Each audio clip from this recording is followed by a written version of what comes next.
So Luke only appears 3 times to the Bible, his name.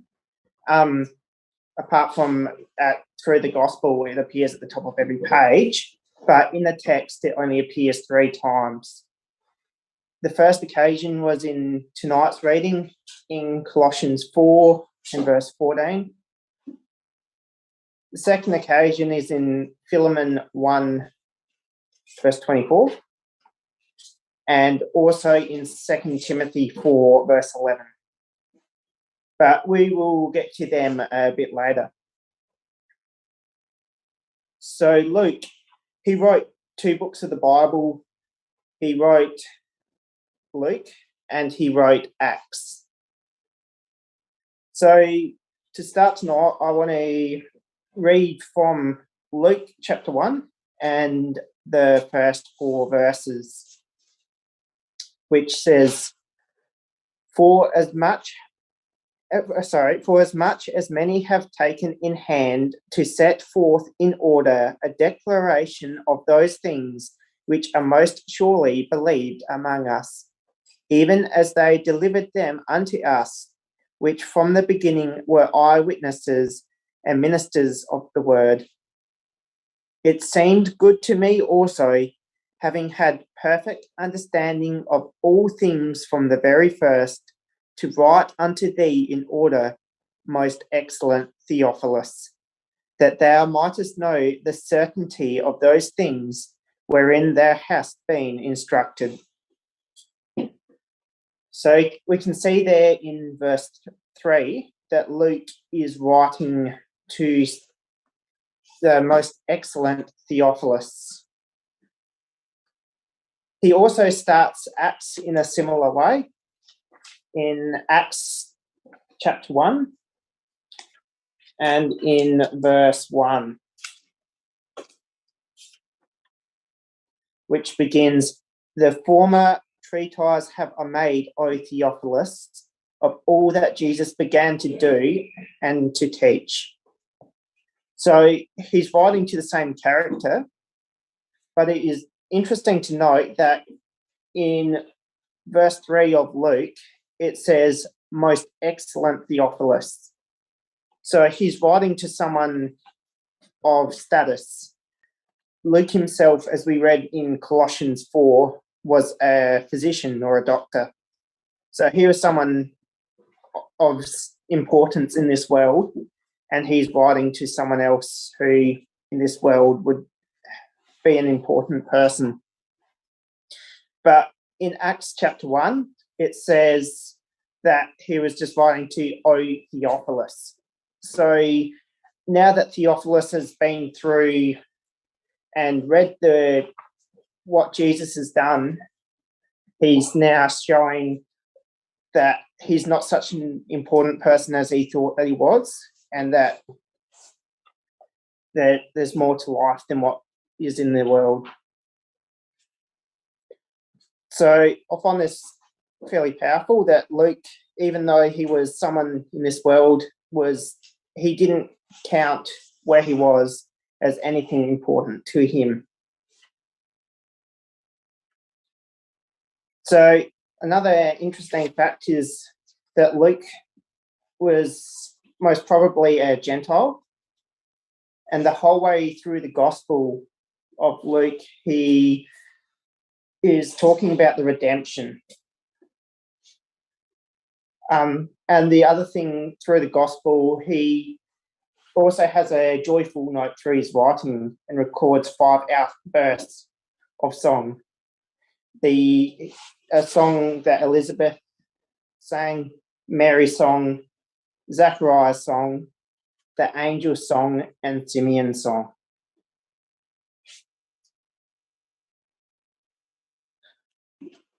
So that's Luke in the Gospels. Tonight I want to go through Acts and follow through the journey of Luke, because when we read through the Acts, we can read that they went to places, and then when Luke joins them, the way he writes changes, and it says that we went And so through that, we can follow through and work out where Luke went. So to start with, I would like to start in Acts chapter 16.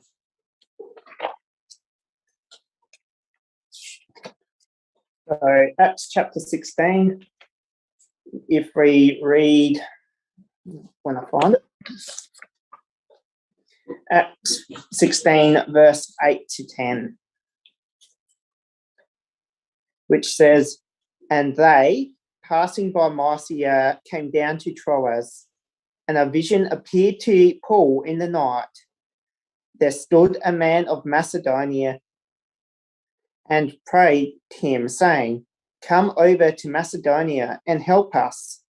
And after he had seen the vision, immediately we endeavoured to go to Macedonia, assuredly gathering that the Lord had called us to preach the gospel unto them." So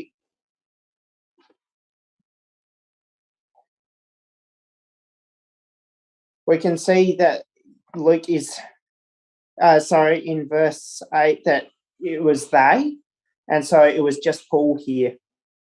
And the reference to us there is just the angel talking to Paul in the vision.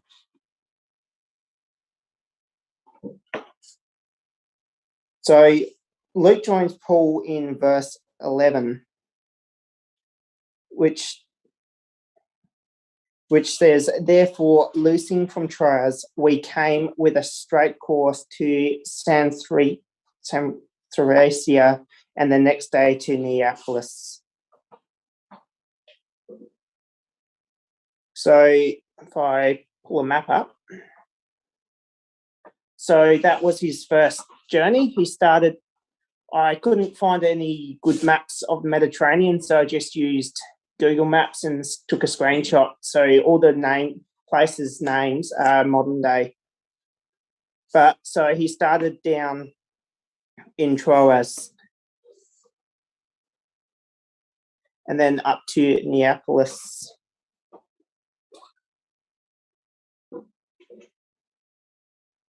And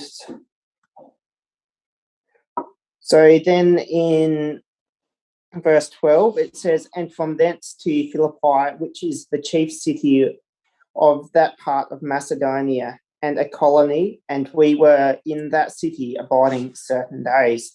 So they then went up to Philippi. So what are some of the things that Luke went through in his time in Philippi? So if we read verse 13 through to 15, says, "And on the Sabbath day we went out of the city by a riverside where prayer was wont to be made, and we sat down and spake unto the women which resorted thither. And a certain woman named Lydia, a seller of purple of the city of Thyatira, which worshipped God, heard us, whose heart the Lord opened, that she attended unto the things which were spoken of Paul. And when she was baptized and her household, she besought us, saying, If ye have judged me to be faithful to the Lord, come into my house and abide there. And she constrained us." So we read in the end of verse 15 the word us. So Luke was still with them there. So this would have been a really positive experience to go out and preach the gospel and have people believe and get baptized. I know I personally went over to Papua New Guinea and went and did my first talk in front of a group of interested friends, and that was a very amazing experience and very encouraging. But to not only have them interested, but to then go through and be baptized, it would have been amazing. And then I also like at the end of verse 15 how that Lydia constrained them. so to stay with her. So he is a very dedicated and faithful woman. But the next section of this story would have been quite the opposite, where Paul healed the girl possessed with a spirit of divination. I'm sure you all know the story. Paul had this mad girl following her around, and he healed her. Her master's being upset with them losing their business, with her telling them people their future, sent Paul and Silas to the marketplace to the rulers, who beat them and put Paul and Silas into jail, because we read through that section that it was just they. So they didn't throw Luke into jail with them. So they sang praises unto God, who delivered them from jail. Then the jailer and his house were baptized. So we can see the picture building of the two sides in Philippi. There's the group that believed and those that were out there to cause trouble for them. So this is what Luke had to work with, as he now stays in Philippi for quite some time.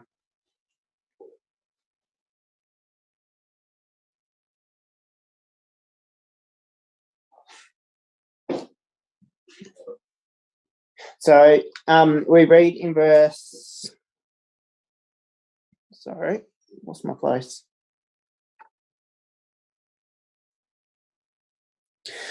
So towards the end of that chapter, Paul then gets kicked out of Philippi when he tells them that he's a Roman citizen and he was not very welcome. So we don't hear of Luke for a while now through Acts. The next time we hear of Luke is in Acts chapter 20 and verse 6.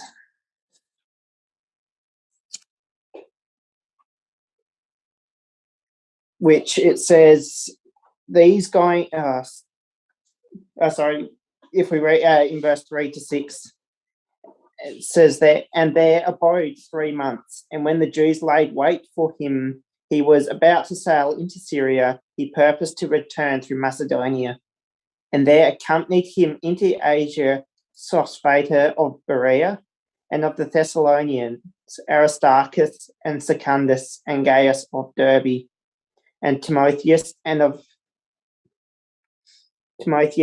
Asia, Tychicus and Trophimus. These going before tarried for us at Troas, and we sailed away from Philippi after the days of unleavened bread, and came unto them to Troas in 5 days, where we abode 7 days. So Paul, it's just they, and then Paul picks Timothy up from Philippi and goes down to Troas, which is that leg down to there.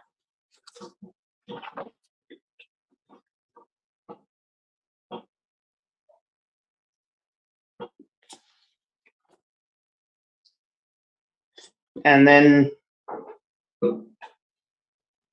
sorry, I keep losing my flow.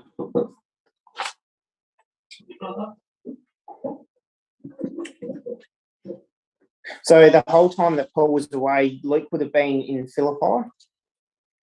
And in verse 3, it says that he abode 3 months, which that was in Ephesus. So that would have been quite a while, plus all the rest of his journeys.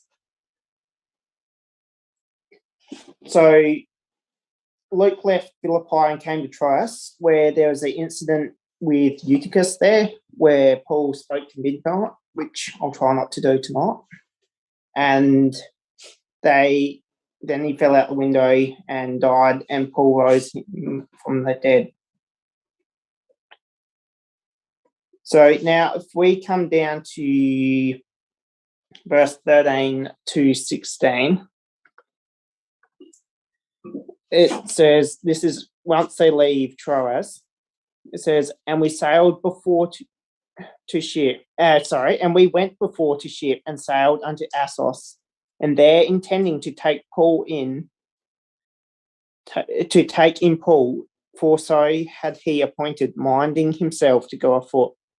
And when he met with us at Assos, we took him in and came to Mitylene. And we sailed thence and came the next day over against Chios. And the next day we arrived at Samos and tarried at Trogyllium. And the next day we came to Miletus. For Paul had determined to sail by Ephesus, because he would not spend the time in Asia, for he hasted, if it were possible for him, to be at Jerusalem for the day of Pentecost.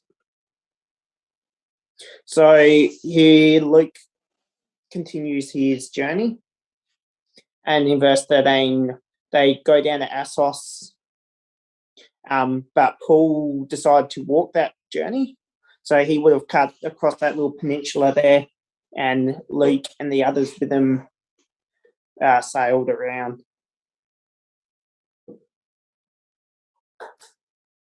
So they met up again at Assos in verse 14. Then they went down from Assos, they went down to Mitylene, which is out on that island, then down to Samos, the middle island, down to Trogyllium, the further south island, and then to Miletus. So in verse 16 to 17 says, Paul had determined to sail by Ephesus. Sorry, read verse 16. Verse 17. And from Miletus he sent to Ephesus and called the elders of the ecclesia. So the elders of the ecclesia at Ephesus came down and met them at Miletus.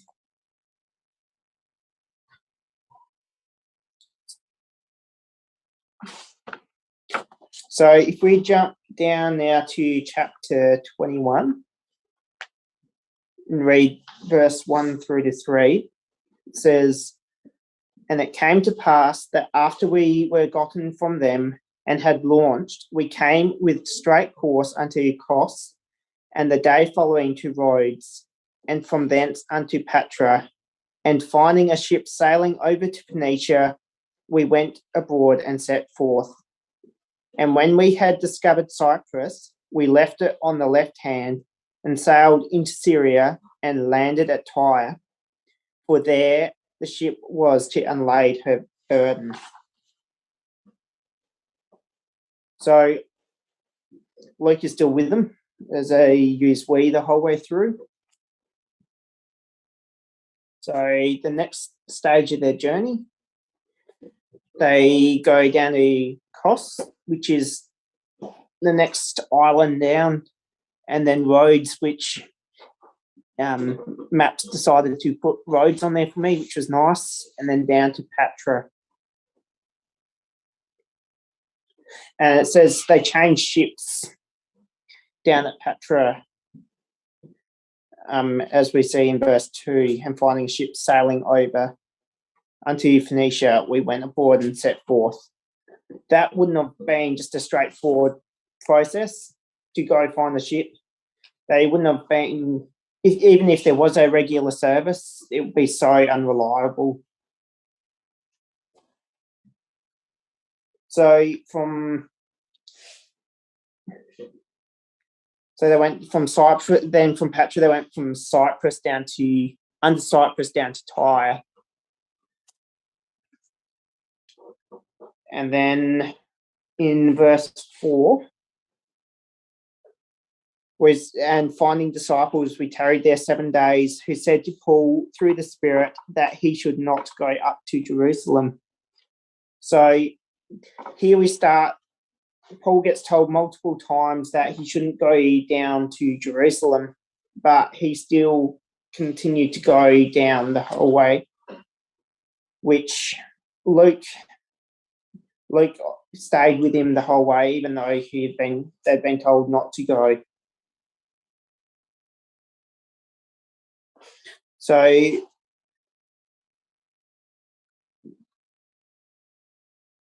Verse 5 through to 6, it says, "And when we had accomplished those days, we departed and went our way, and they all brought us on our way with wives and children till we were out of the city, and we kneeled down on the shore and prayed. And when we had taken our leave one of another, we took ship, and they returned home again." So they go with Paul down to the dock to say goodbye. So Luke was in the background of this.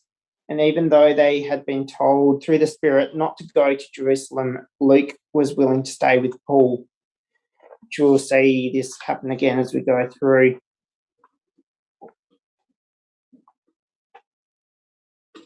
And verse 7, it says, "And when we had finished our course from Tyre, we came to Ptolemais and saluted the brethren and abode with them one day."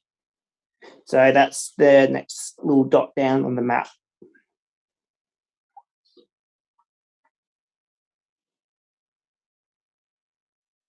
Now, if we read verse 10 through to 15, says, "And as we tarried there many days, there came down from Judea a certain prophet named Agabus. And when he was come unto us, he took Paul's girdle and bound his own hands and feet, and said, Thus saith the Holy Spirit, so shall the Jews at Jerusalem bind the man that owneth this girdle, and shall deliver him into the hands of the Gentiles. And when we heard these things, both we and they of the place besought him not to go up to Jerusalem. Then Paul answered, What mean ye to weep and to break mine heart? For I am ready not to be bound only, but also to die at Jerusalem for the name of the Lord Jesus. And when he would not be persuaded, we ceased, saying, The will of the Lord be done. And after those days, we took up our carriages and went up to Jerusalem." So here, prophet tells Paul not to go down to Jerusalem. And as we saw in verse 12, that it said that both we and they of the place besought him not to go. So even Luke asked Paul not to go. But as we read in verse 15, Paul still went to Jerusalem,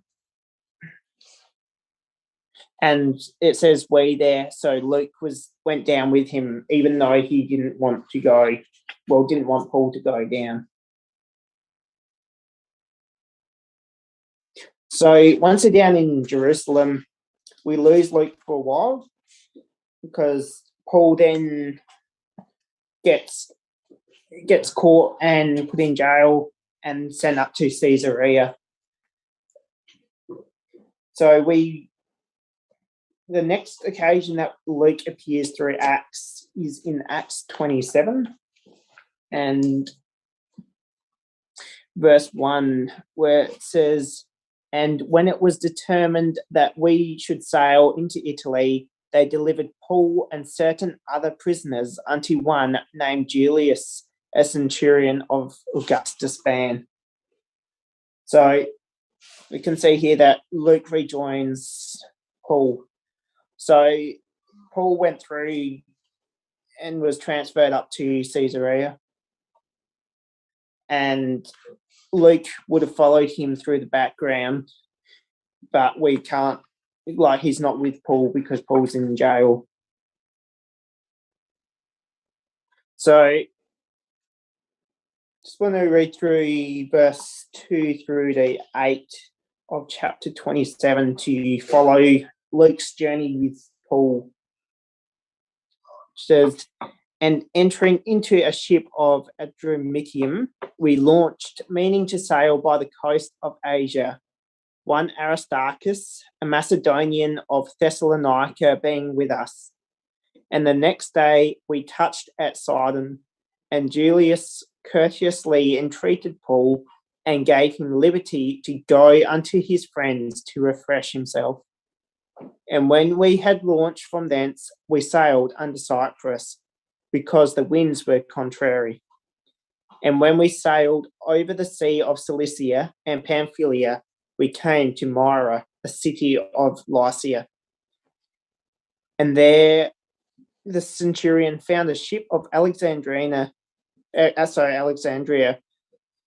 sailing into Italy, and he put us therein. And when we had sailed slowly many days, and scarce were come over against Cnidus, the wind not suffering us, we sailed under Crete over against Salmon, and hardly passing it, came unto a place which is called the Fair Havens, nigh whereunto the city was the city of Lycia. So Luke departed Caesarea with Paul. They were going to sail up along the coast under Asia the whole way, but because of the wind, they couldn't do that. So Luke was here on Paul's the whole journey with Paul for his fourth journey. So that is Paul's fourth journey, which he went on. So once they got down to the Fair Havens, they wanted to just sneak around the corner to winter in a better harbour because sailing was dangerous. And Paul told them not to go. And I'm sure you all know when they departed, a huge wind called Euroclydon came up and blew them into a big storm, and they ended up shipwrecking down at Malta. The only thing that I do want to pick up out of this section is in verse 30 through to 36, which says, "And as the shipmen were about to flee out of the ship, when they had let down the boat into the sea under colour, as though they would have cast anchors out of the foreship, Paul said to the centurion and to the soldiers, Except these abide in the ship, ye cannot be saved. Then the soldiers cut off the ropes of the boat and let her fall. And while the day was coming on, Paul besought them all to take meat, saying, This day is the 14th day that ye have tarried and continued fasting, having taken nothing. Wherefore I pray you to take some meat, for this is for your health. For there shall not an hair fall from the head of any of you. And when he had thus spoken, he took bread and gave thanks to God in presence of them all. And when he had broken it, he began to eat. Then were they all of good cheer, and they also took some meat." So in verse 30, the sailors were trying to escape from the ship, which Paul in verse 31 said that unless you stay in the ship, you cannot be saved. So even though staying in the ship to the experienced sailors didn't seem like a good idea, the only way to stay alive was to stay in the ship with everyone. So in ecclesial life, it might seem that the whole world is against us and that it's hopeless, but the only way that we can be saved is to stay in the ship, and which then they took a fellowship meal and were all strengthened.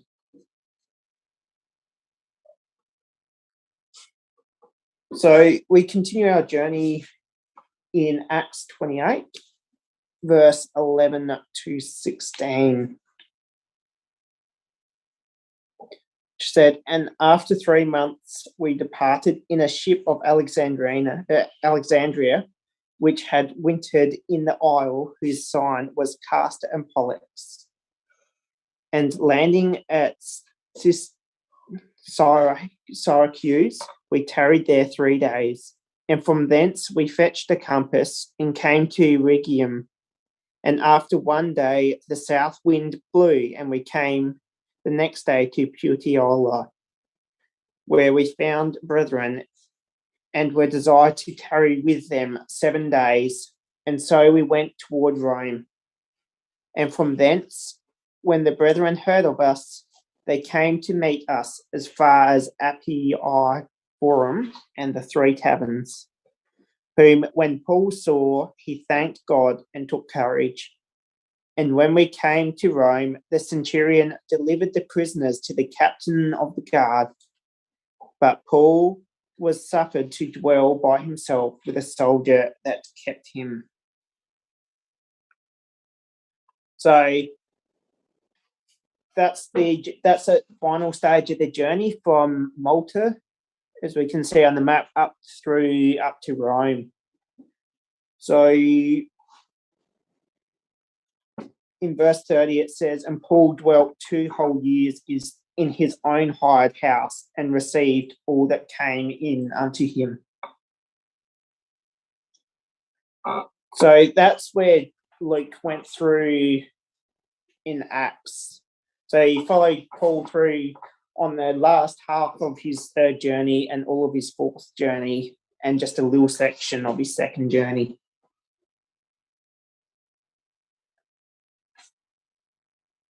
So Luke in the epistles, he, as I said at the beginning, he appears 3 times. There's the occasion that the first occasion was in the chapter that we read in Colossians 4 verse 14, which sorry, let me find it.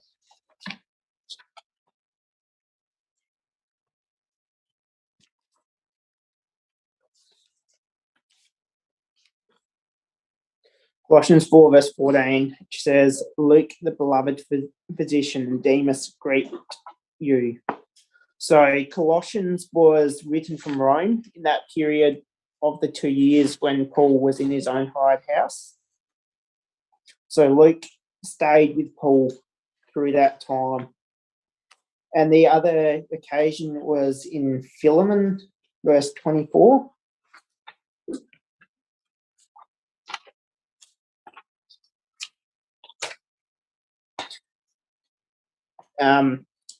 Which says, Marcus, Aristarchus, Demas, Lucas, my fellow labourers. So here Luke appears as Lucas, but here he's told that he's a fellow labourer with Paul. The third occasion that he appears is a very, very powerful occasion, and I find this one really moving, and that's in 2 Timothy chapter 4.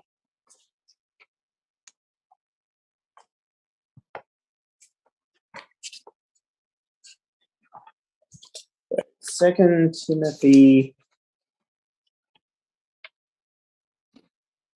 chapter 4, and in verse 11, which says, only Luke is with me, take Mark and bring him with thee, for he is profitable to me for the ministry. So 2 Timothy 4 is written right at the end of Paul's life. This is his second time in Rome, and he's about to be put to death. And says only Luke is with him. So Luke was willing to stay with Paul through everything that he went through. So this wouldn't have been easy at all, because if we come back to chapter 1 of 2 Timothy and read verse 16 to 18, it says, the Lord give mercy unto the house of Onesiphorus, for he oft refreshed me and was not ashamed of my chain. But when he was in Rome, he sought me out very diligently and found me. The Lord grant unto him that he may find mercy of the Lord in that day, and in how many things he ministered unto me at Ephesus, thou knowest very well.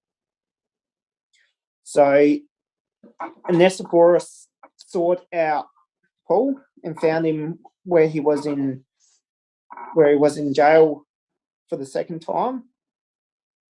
But it says in verse 18 that the Lord grant unto him that he may find mercy of the Lord in that day.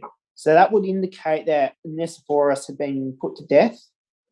And that probably would have been because he was there identifying himself with Paul. And so he never abandoned Paul, even though he was there risking his life. So Luke was the only person then at the end of 2 Timothy with Paul. He was there willing to risk his life to support Paul right to the very end.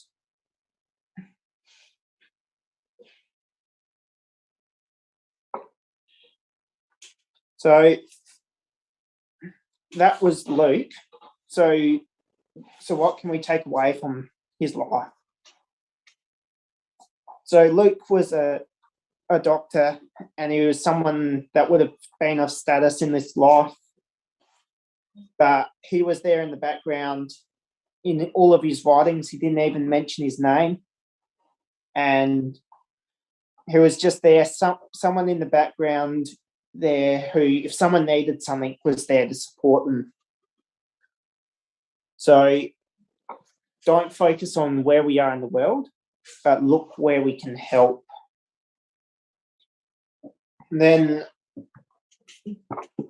also with that wind through Euroclydon when they got shipwrecked, let's try and take Paul's example and encourage everyone in the correct way when everything seems to be going against the ecclesia. We need to group together and share fellowship one with another, and that way we will be stronger as a group. And finally, Paul, when he was in jail the second time, Luke was there with him and wasn't ashamed to go out and be with Paul, even though he was there risking his life. So let's try and always be there for people when they need you, even if that makes you feel uncomfortable or puts you in a bad position. And that's about all I've got on Luke tonight. Thank you.